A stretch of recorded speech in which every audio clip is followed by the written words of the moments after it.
मैं आपको ये बता रहा था कि अब ईरान तो अपने आराम से बैठा हुआ है, उसका काम सिर्फ यही है कि अपने आप को डिफेंड करना। असल मुसीबत में है अमेरिका। मैं आपको भी दिखाता हूं कि अमेरिका की इतनी भारी लागत इस वक्त आ चुकी है इस जंग में, सीज फायर के दौरान भी, जब वो कोई अटैक नहीं कर रहे, सिर्फ क्योंकि उन्होंने वहां पे अपना नेवल ब्लॉकेट लगाया हुआ, उन्होंने वहां बैरी बेड़े भेजे हुए, वहां उन्होंने जरूर ज़्यादा अपने फौजी उतारे हुए हैं, उनके खर्चे पानी पे। मैं आपको थोड़ा डिटेल बताता हूँ कितना ज़रूरी है डोनाल्ड ट्रंप के लिए फौरी तौर पर यह डील, फाइनेंशियल कॉस्ट की उस मद में भी। अमेरिका की कुल फौजी तादाद इस वक्त इस मिशन में 10,000 से ज़्यादा अमेरिकी फौजी इसमें शामिल हैं। त्यारा बरदार जहाज़ों में 2 बड़े जंगी बहरी जहाज़ यूएसएस इब्राहिम लिंकन और यूएसएस जेरल्ड आर फोर्ड इस ऑपरेशन की क़यादत कर रहे हैं। ये जहाज़ एयरक्राफ्ट ईरान के साहिली इलाकों के करीब 100 से ज़्यादा जंगी त्यारे यहाँ पे तैनात कर दिए अमेरिका ने।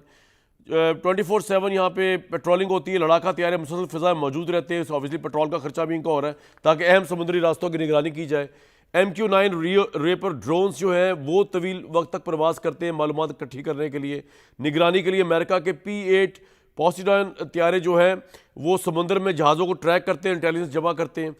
टोटल अखराजात उनका हर कैरियर स्ट्राइक ग्रुप का जो रोज़ाना का खर्चा है, कई है इसके अंदर कैरियर, रोज़ाना का खर्च तकरीबन 6 से 25 मिलियन डॉलर है जो अमेरिका पे कर रहा है कुछ ना करके, सिर्फ वहाँ मौजूद है। अभी कोई बम्बारमेंट वगैरह भी कुछ नहीं कर रहा।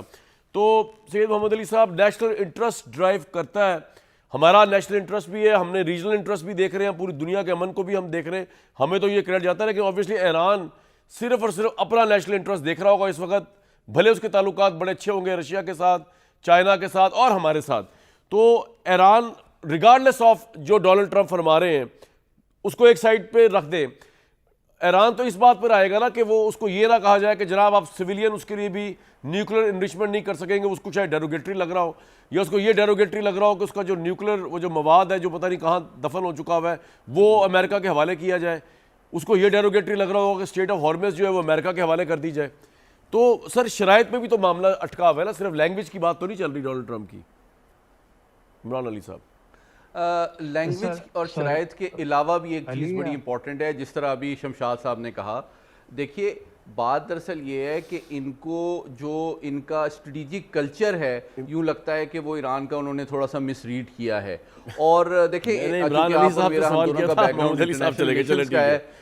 जी कर रहे ओ अच्छा अब अगर मैं मोहम्मद इमरान अली साहब ये कहना चाह रहा था, हाँ कर ले कंप्लीट कर रहे हैं, लेकिन सवाल फ्रेमिंग के लिए क्योंकि इन्होंने ये बात की थी ना, तो मैं चाहता ये जी मोहम्मद अली साहब अगर आपने सवाल सुन, इमरान अली साहब कंफ्यूज होगी इमरान अली और मोहम्मद अली में। हमारे साबिक सफीर जो है उन्होंने आपने ये पॉइंट रेज किया था ना, तो मैं आपके सामने रखा सवाल कि forget about his language and body language of Trump, substance भी तो होना चाहिए ना जो डेरोगेटरी ना हो ईरान के लिए डील में। देखें जो फरमा रहे हैं बिल्कुल जनरली ठीक कह रहे हैं, लेकिन ईरान का भी नुकसान हो रहा है। जो ये नेवल ब्लॉकेड है ना, ये ईरान को बुरी तरह हर्ट कर रही है। ये अगर शायद पहले बॉम्बिंग की जगह ये कर लेता तो शायद इफेक्ट पहले ज्यादा होता।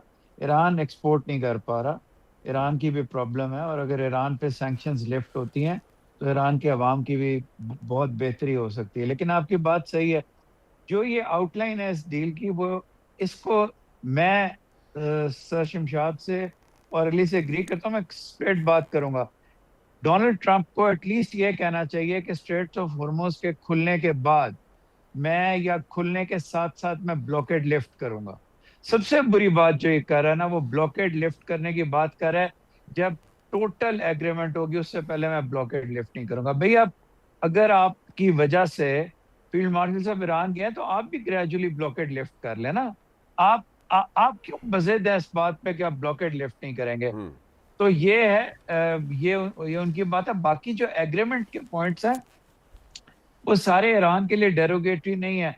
स्ट्रेट्स ऑफ हॉर्मुज खोली जाएगी लेकिन वो अमेरिका के हवाले कोई नहीं कर रहा। न्यूक्लियर पे जो ईरान से कहा जा रहा है वो तकरीबन ओमान में मोर और लेस, मैं मानता हूँ ज्यादा मांग रहे हैं ट्रम्प, 20 साल वो ओमान मांगे उस पर सुने जी कि 10 या 15 पे कोई कॉम्प्रोमाइज है, तो इसलिए वो भी ठीक है। दूसरा, ईरान ने अब मेन स्ट्रीम में आना है।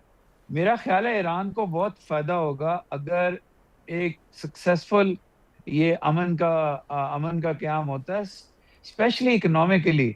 और ये जो ब्लॉकेड है, ये आपकी बात बिल्कुल सही है, लेकिन ये वही मुल्क है जिसने $1 ट्रिलियन से ज्यादा अफगानिस्तान में सिंक कर दिया।